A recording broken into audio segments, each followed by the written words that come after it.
नमस्कार बच्चों।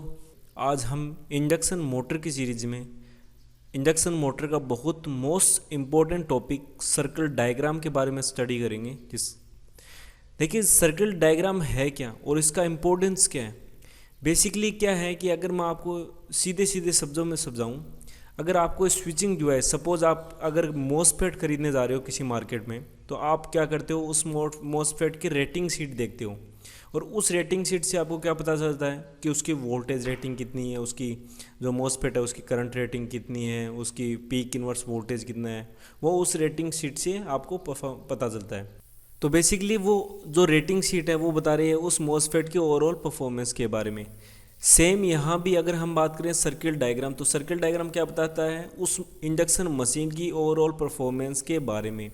जैसे उस इंडक्शन मशीन की इफ़िशियंसी कितनी है, उसका पावर फैक्टर कितना, फुल लोड पावर फैक्टर है, उसका स्टेटर करंट कितना है, ये सारी चीज़ें हम उस सर्किट डायग्राम से पता लगा सकते हैं। इसीलिए ये मोस्ट इम्पॉर्टेंट टॉपिक है इंडक्शन मशीन की या इंडक्शन मोटर की सीरीज़ में।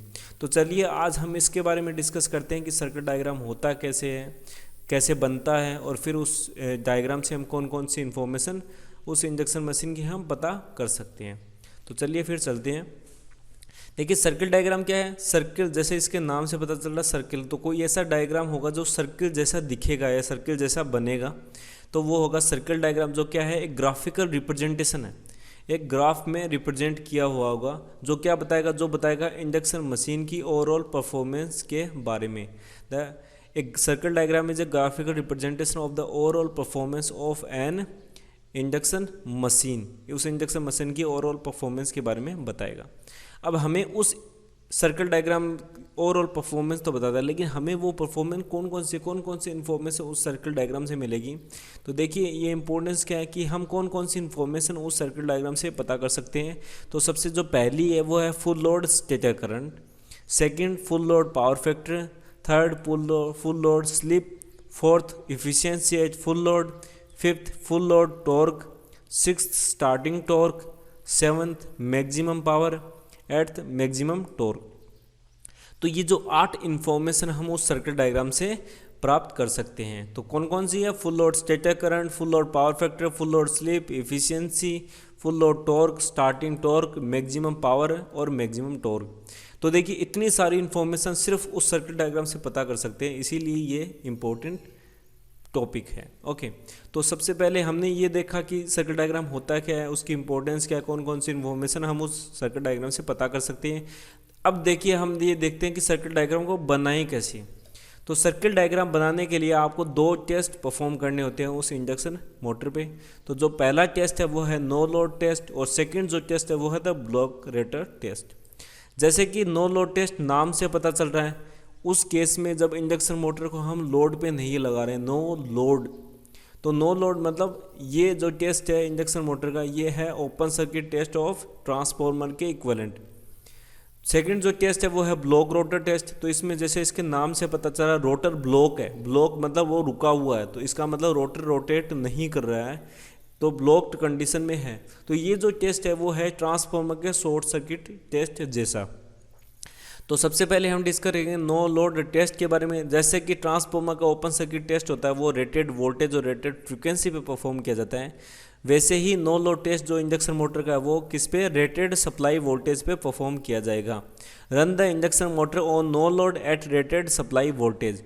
तो अब इसमें क्या है कि वोल्टमीटर भी लगे होंगे, अमीटर भी लगे होंगे और वाटमीटर भी लगे होंगे। तो जो वोल्टमीटर बताएगा वो बताएगा नो लोड वोल्टेज या सप्लाई वोल्टेज वी नोट को, जो अमीटर होगा वो बताएगा no load line current I naught को, और जो वाटमीटर होगा वो बताएगा no load power P naught को। अब ये तीनों चीज़ें हमें उन मीटर से मिल गई। अब हम क्या करेंगे, फेज एंगल निकालेंगे नो लोड की कंडीशन में। तो जो phase angle for no load condition phi naught है वो हो गया P naught upon √3 V naught I naught. √3 क्योंकि 3 फेज है इसलिए मैंने √3 का यहाँ पे टर्म लिया है। ओके, सेकंड जो टेस्ट है वो है ब्लॉक रोटर टेस्ट। तो ब्लॉक रोटर में जैसे मैंने बताया था कि रोटर को ब्लॉक्ड मतलब जो इंडक्शन मोटर वो रोटेट नहीं कर रही, और ये जो टेस्ट है वो ट्रांसफॉर्मर के शॉर्ट सर्किट टेस्ट जैसा है।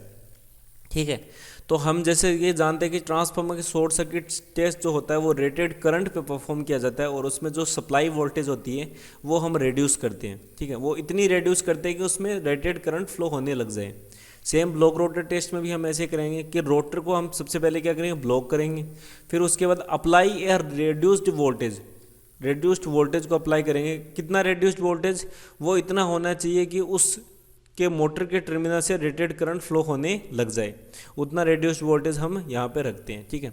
अब हमें सेम वैसे ही 3 मीटर लगे हैं, वोल्ट मीटर, अमीटर और वाट मीटर। तो वोल्ट मीटर बताएगा शॉर्ट सर्किट वोल्टेज VSC को, अमीटर बताएगा शॉर्ट सर्किट करंट ISC को, और जो वाट मीटर होता है वो बताएगा शॉर्ट सर्किट पावर या पावर PSC को, ठीक है। अब हमें फेज एंगल निकालना था। फेज एंगल निकालने के लिए phase angle for block rotor condition same वैसे ही phi होगा PSC/√3 VSC और ISC। तो हमने 2 टेस्ट परफॉर्म कर लिए, कौन कौन से, नो लोड और ब्लॉक रोटर टेस्ट, और इन्हीं के डेटा से हम क्या बनाएंगे, सर्किल डायग्राम ड्रॉ करेंगे। तो चलिए चलते हैं फिर सर्किल डायग्राम कंस्ट्रक्ट करने के लिए। तो ये कुछ स्टेप्स हैं, जैसे कि हम पहले हॉरिजॉन्टल और वर्टिकल एक्सिस ड्रॉ करते हैं, उसके बाद उसके कुछ पॉइंट्स को मिलाते रहते हैं। ये सारे स्टेप्स जैसे 1 to 8 एंड देन 9 to 15 और ये 16 to 18, ये जो 18 स्टेप्स हैं, इस स्टेप से हम सर्कल डायग्राम को कंस्ट्रक्ट करेंगे। सबसे इजी वे में आपको बताया गया है, एनिमेशन के थ्रू आपको यहाँ पे समझा दूंगा कि जो स्टेप्स है, जैसे पहला स्टेप है उसके अकॉर्डिंग हम कंस्ट्रक्ट करेंगे, दूसरे स्टेप बाय स्टेप प्रोसेस में चलेंगे, पूरा सर्कल डायग्राम हम इजीली और बहुत आसानी से समझ पाएंगे। तो चलिए चलते हैं फिर। ये जो स्टेप्स है, इस स्टेप्स के अकॉर्डिंग ही मैं ये ड्रॉ करूँगा, कंस्ट्रक्ट करूँगा सर्कल डायग्राम को। तो चलिए चलते हैं फिर कंस्ट्रक्ट करने के लिए। जो पहला पॉइंट है वो क्या है, draw horizontal axis OX and vertical axis OY। ये जो हॉरिजॉन्टल एक्सिस OX आ गया, वर्टिकल एक्सिस OY आ गया, जिसका जो y एक्सिस है वो बताएगा वोल्टेज को, स्टेटर वोल्टेज को रिप्रेजेंट करता है, ये वोल्टेज स्केल है, ठीक है। सेकंड क्या है, with suitable scale draw OQ। OQ क्या है, OQ लेंथ है। किसकी लेंथ है, इतनी लेंथ रखनी है हमें स्केल की कि वो नो लोड करंट को बताए। जैसे मान लो नो लोड करंट अगर मान लो आपकी आ गई 10 एम्पियर, ठीक है, तो आपको एक स्केल लेनी है जो आपको ये बताए कि भाई आप पर सेंटीमीटर कितना ले रहे हो। जैसे मान लो मैंने माना कि 5 एम्पियर पर सेंटीमीटर, तो उसकी लेंथ कितनी हो जाएगी, 2 सेंटीमीटर रखनी है आपको, क्योंकि 10 एम्पियर है ना। तो आप क्या करोगे, 2 सेंटीमीटर खोलोगे स्केल को और ऑन नोट को, और कितने एंगल पे रखना है, इस वोल्टेज स्केल्स के कितने एंगल पे, तो ये हो जाएगा 5 नोट, जो हमने कैलकुलेट किया था नो लोड टेस्ट से, उतने एंगल पे हम रखेंगे यहाँ पे। तो ये ड्रा हो गया OQ, ये हो गया OQ जो है नो लोड, OQ है नो लोड करंट की लेंथ, और ये 5 नोट है नो लोड एंगल, ठीक है। फिर इस Q से हम क्या करते हैं, एक जो लाइन ड्रॉ करते हैं जो OX के पैरेलल में होगा, जिसे हम बोलते हैं QL। देखिए यहाँ पे दिखा, draw a horizontal line QL parallel to OX, ठीक है। थर्ड हो गया। फोर्थ देखते हैं, ड्रा OG। OG क्या है, ISC शॉर्ट सर्किट करंट है। जैसे शॉर्ट सर्किट करंट की मान लो वैल्यू आ रही हो, शॉर्ट सर्किट करंट की वैल्यू जो आ रही है वो मान लो आ रही है 20 एम्पियर, तो उस स्केल की लेंथ कितनी लेनी है, 5 एम्पियर पर सेंटीमीटर, तो हमें स्केल की लेंथ लेनी होगी 4 सेंटीमीटर। तो हम क्या करेंगे, 4 सेंटीमीटर के अकॉर्डिंग स्केल की लेंथ लेंगे। तो क्या करेंगे, OG हो गया आपका 4 सेंटीमीटर, तो ये हो गया OG, ठीक है, ये हो गया OG 4 सेंटीमीटर, और इसका एंगल कितना, कितने एंगल पे, 5SC short circuit angle 5SC पे रखेंगे हम, ठीक है, ये हो गया। उसके बाद हमें क्या करना है, हमें ड्रॉ करना, नेक्स्ट जो पॉइंट है वो draw Q and G output line. ये जो Q एंड G इसको मिलाएंगे तो ये मिल जाएगी हमें आउटपुट लाइन QG, ठीक है, ओके। उसके बाद जो नेक्स्ट पॉइंट है वो क्या है, draw perpendicular bisector to QG। इस QG को हमें क्या करना है, परपेंडिकुलर 2 भागों में बांटना है, जो क्या करेगा, इस QL को एक बिंदु P पे मिलेगा। तो इस QL को बिंदु P पे मिल रहा है और QG को बराबर भागों में बांट दिया, परपेंडिकुलर बाइसेक्टर, ठीक है। अब हमें क्या करना है, एक सर्कल बनाना है, एक सर्कल बनाना है जिसका सेंटर होगा P और जिसकी रेडियस होगी QP, ठीक है। हमें क्या करना है, इस P पे रखा एक, और QP इतना रेडियस खोला, और हमें क्या करना है, एक सर्कल को ड्रॉ करना है।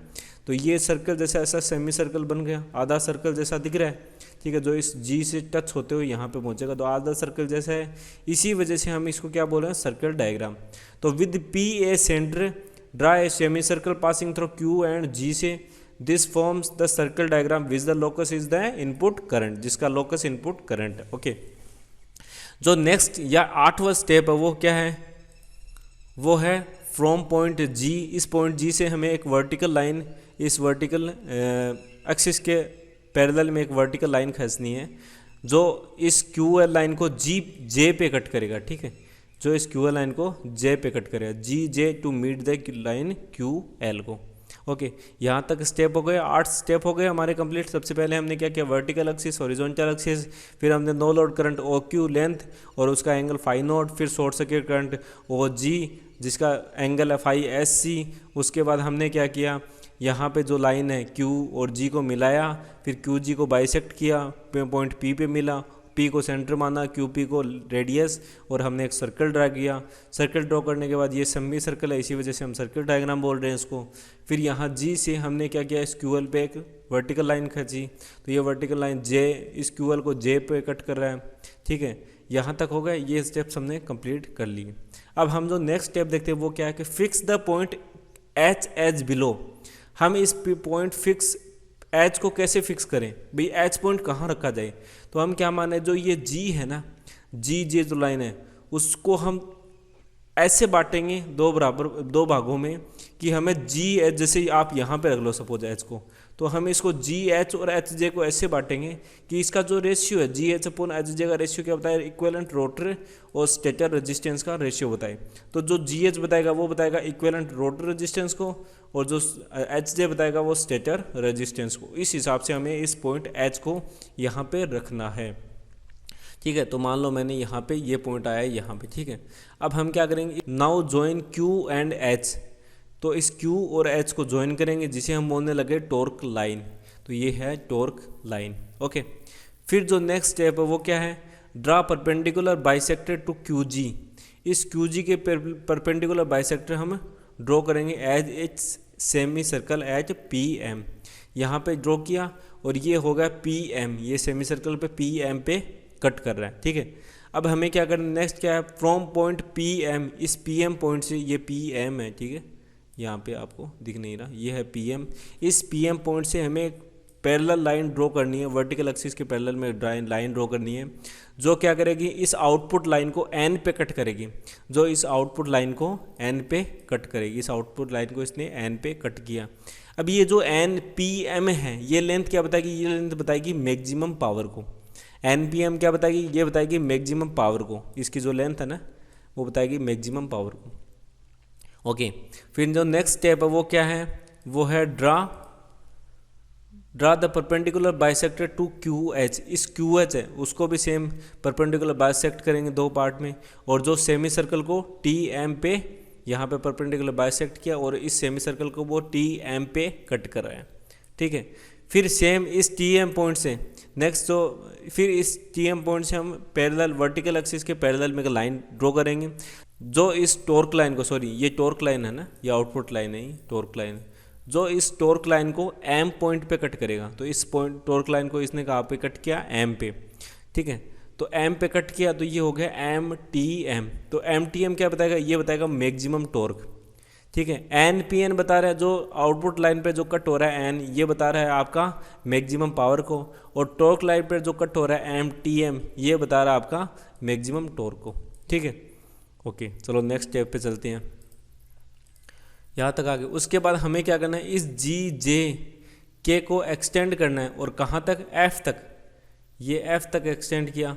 फिर हमें क्या करना है, इस G और F को मिलाना है। तो ये क्या बनाएगा, ये बनाएगा rated output power of motor. ये बता रहा है GF जो बता रहा है वो rated output power of motor. फिर हमें क्या करना है, इस F पॉइंट से from point F parallel to QG, इस QG लाइन के पैरेलल में इस F पॉइंट से हमें क्या करना है, एक लाइन को ड्रॉ करना है जो इस सेमी सर्कल को A पॉइंट पे कट करेगा। क्या करना है, इस F बिंदु से QG लाइन के पैरेलल में एक लाइन ड्रॉ करनी है जो इस सेमी सर्कल को A बिंदु पे कट करेगा। तो ये लाइन ड्रॉ कर दो, ये लाइन ड्रॉ हो गई। ठीक है, जहाँ पे OA, अब हमें क्या करना है, इस O को और A को ज्वाइन करना है। Now join O and A। अब O को और A को ज्वाइन करना है, ये O और A ज्वाइन हो गया। अब ये जो OA है ये क्या बताता है, rated full load stator current. जो OA की लेंथ है वो बता रही है rated full load stator current. ठीक है, चलो फिर नेक्स्ट स्टेप पे चलते हैं। नेक्स्ट स्टेप क्या है, अब ये हमारे पास हो गया। अब हमें क्या करना है, एक लाइन ड्रॉ करनी है इस पॉइंट A से वर्टिकल एक्सिस के पैरेलल में, वो हो जाएगी ADCBE। अब ये जो 5 है ये क्या बता रहा है, ये बता रहा है फुल लोड स्टेटर करंट का पावर फैक्टर या फुल लोड पावर फैक्टर, ठीक है। फिर हमने पॉइंट ए से हमने क्या किया, एक वर्टिकल एक्सिस के पैरेलल में एक लाइन खींची जो इस आउटपुट लाइन को डी पे कट कर रही है, टॉर्क लाइन को सी पे कट कर रही है, क्यूअर लाइन को बी पे कट कर रही है, और जो हमारी हॉरिजॉन्टल एक्सिस को ई पे कट कर रही है। अब यहाँ पे देखिए ये क्या चीज़ है, ए ई है इनपुट पावर, ये जो ए और ई की लेंथ है वो है इनपुट पावर। ए डी क्या बता रहे हैं, आउटपुट पावर। ये जो ए और डी है इसकी लेंथ है वो बता रही है आउटपुट पावर।